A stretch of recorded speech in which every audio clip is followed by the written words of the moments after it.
What's up, guys? The red light is on. Felicia, we got to change that intro. We got to change it. I want to get off this punch. Like, I have to relive the punch over and over again. We got to change it. We need to upgrade it to like a kick or an elbow, I think. Yeah. I see what you're doing. You're spinning heel kicks or something? Come on. That'd be pretty fun.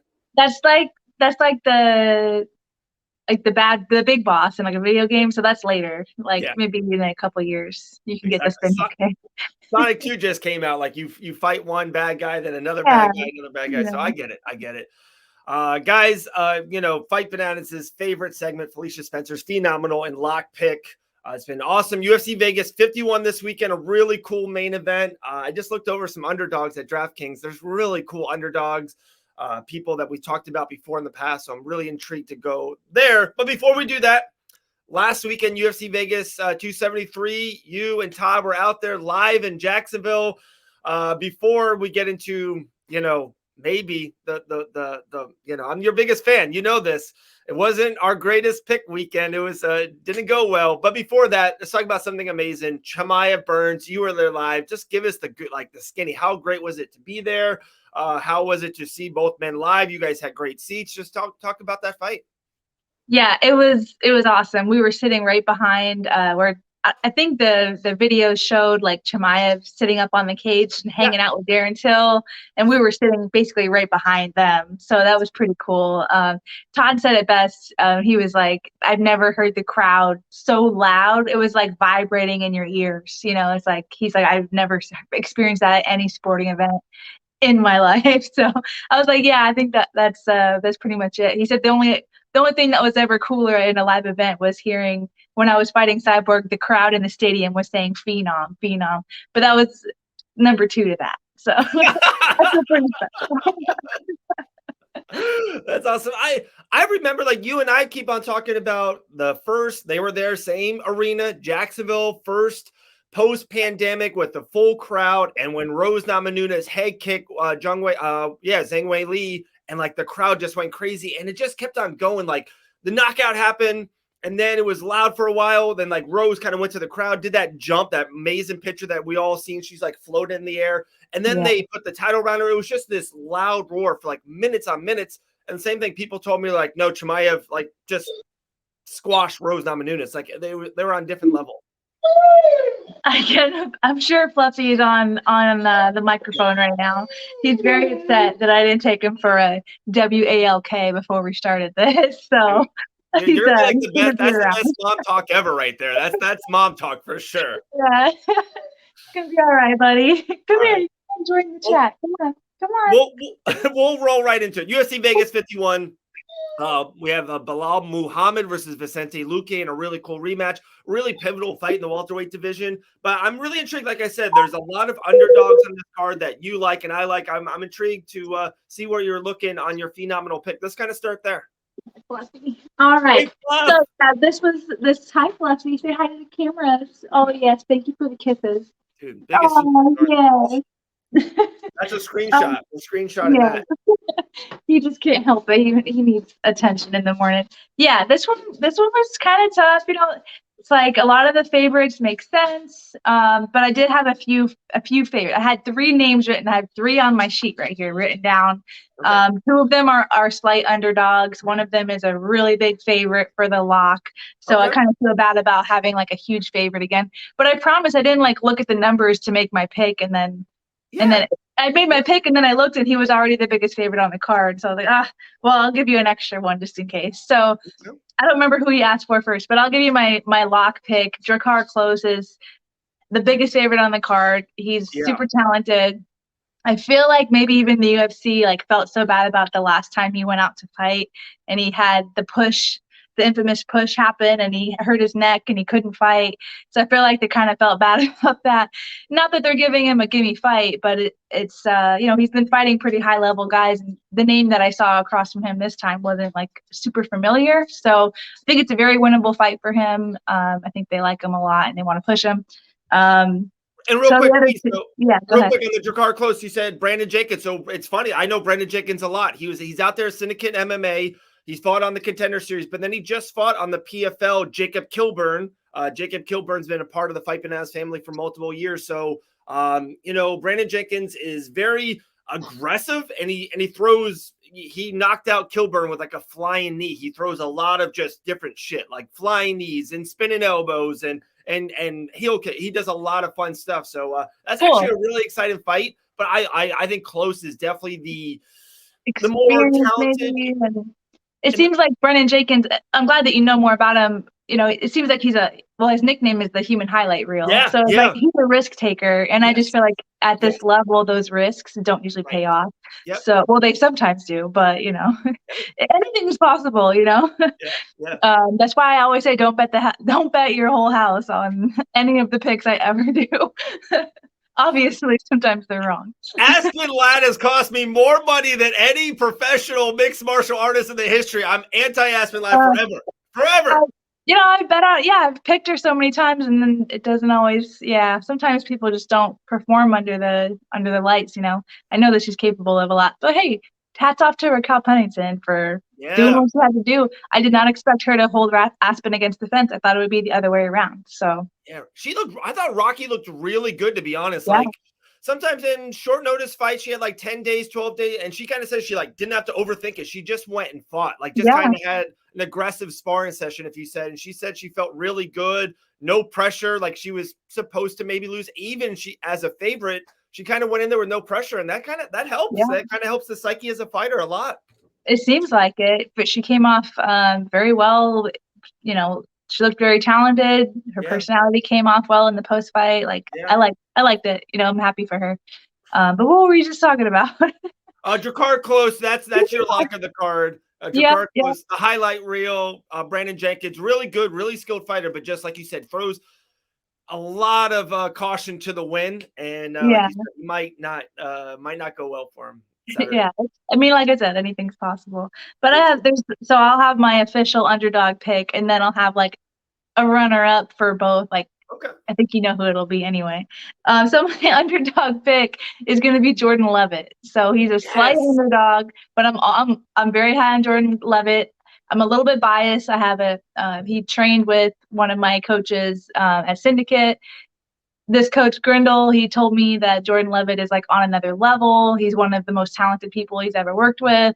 And he's worked with a lot of people, at Syndicate MMA. So he said just very underrated, and he's so silly and goofy, which you see present in his personality in the cage, that it's kind of hard to take him like seriously as like one of the top fighters in the world. But I've definitely heard really good things about Jordan Levitt. So I saw him as an underdog, and I'm immediately picking him against Troy. So great pick. It's one of my favorite picks on the card too. And sometimes that has been working when you and I are on the same page. That means like we're maybe up for failure or set up for failure. But I do like Levitt. He's on Madden, like they have 99. I don't know if Todd plays Madden at all, but like the best at something. And his MMA jits is just so good. Like he's just another levels on that. You just can't teach that, and you can't be in the cage. You don't train against guys on that high level. And I was looking at the record of Troy Ogden, the opponent that Jordan's facing.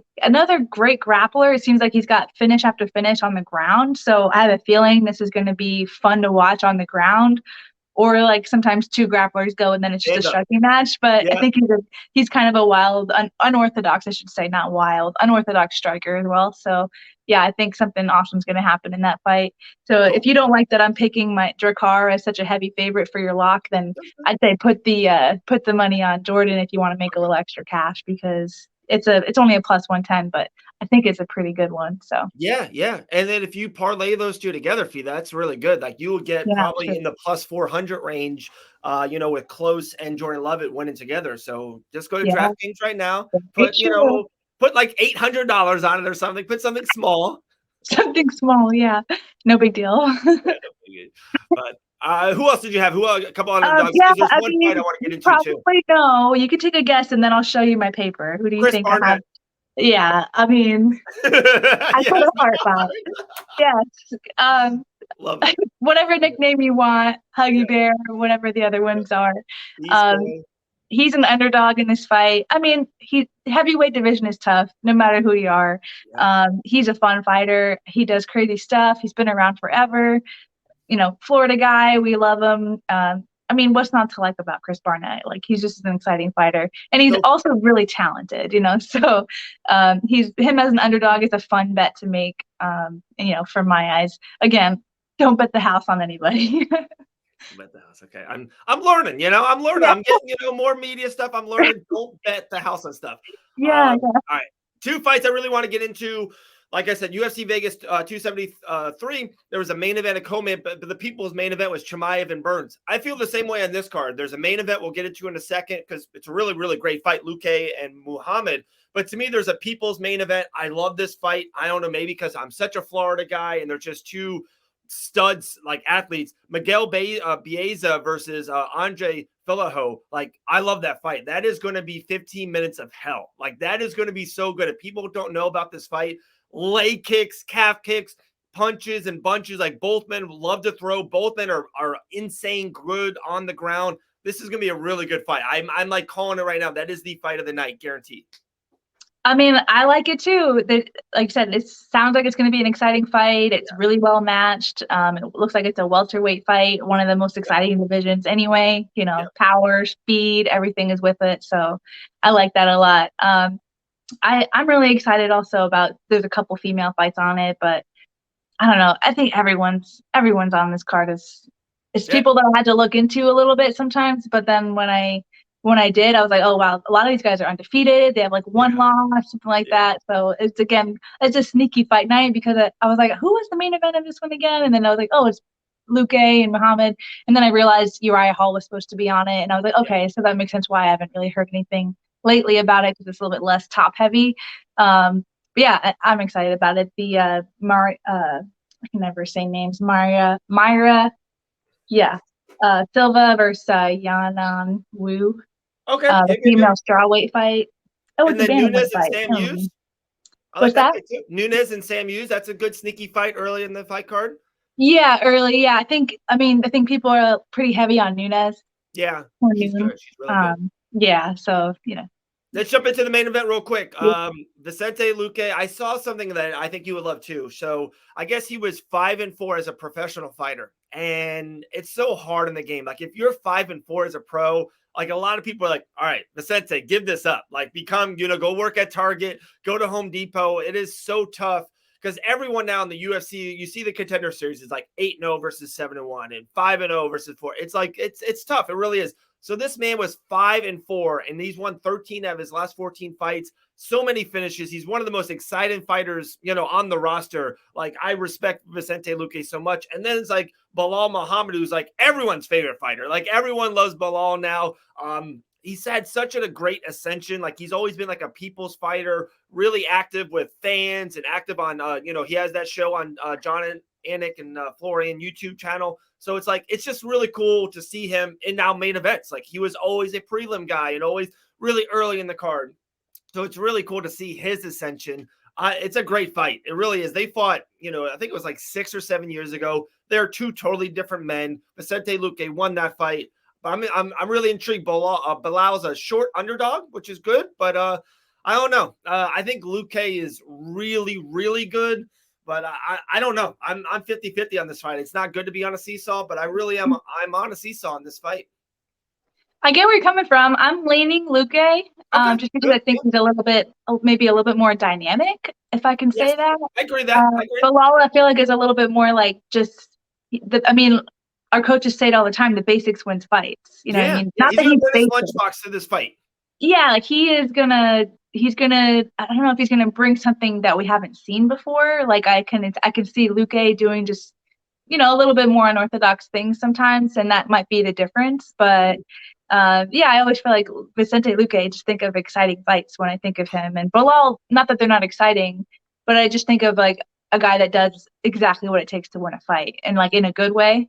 But yeah, so I guess just coming into it, looking at the names, I'm thinking Luque. But if you're high on Muhammad and you want to put a couple dollars on that too, as an underdog, it's a fair underdog bet to make. yeah, if I had to pick in my parlay, I would pick Luque. Okay, I like that. Hey, we just for shits and giggles, and we haven't done a friendly bet, a wager in a while. We might have to do that. I might take the underdog. I'm not like Felicia Spencer, just taking nothing but heavy favorites over there. I might take the lunch pail. I might take the sturdy Ascension good guy in Bilal Muhammad. I might go that way. We'll see. Hey, fair enough. Fair enough. Man, I'm excited. Like you said, it's a really cool card. It's a sneaky card. And Chris Beast Boy Barnett. Kevin Kroom is on the card early. I love Jordan Lovett. I think that's going to be a really, really exciting fight. And then a really great main event. So I'm super pumped. Felicia, where can people find you on social media? Oh, you can find me everywhere at Phenom479. I had to change my Twitter since I got locked out of it about a year ago. So now I'm Phenom_NMF because I'm coming for that belt, Stephen Thompson.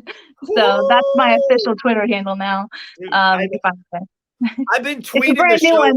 There's probably like 3 followers on it because I haven't really promoted it yet because I just made it like a month ago. Dude, become number 4. Everyone right now, 4, 5th, and 6th followers are coming your way. And so I used to like tweet the show. I'm not big on Twitter. I love Instagram. I'm finally back on my social medias. I'm just the happiest kid in the world. But like, I'm not big on Twitter, but like once in a while I would tweet the show with links. And every time I'm like, God, Felicia never retweets my tweet. I'm like, what's wrong? She never retweets. Out. And then she was locked out. So she's back though. You're or back. Hacked or something. I don't know. One of the two. Those hackers. All right. Lock pick, Drakkar Klose. Your phenomenal pick is Jordan Lovett. I like him. I'm with it. I support it. And then maybe we'll make a bet off air on our socials with Bilal, and you have Vicente, and we'll see what happens. All right. Sounds good. Awesome. Have a great day, guys. Stay safe and stay phenomenal.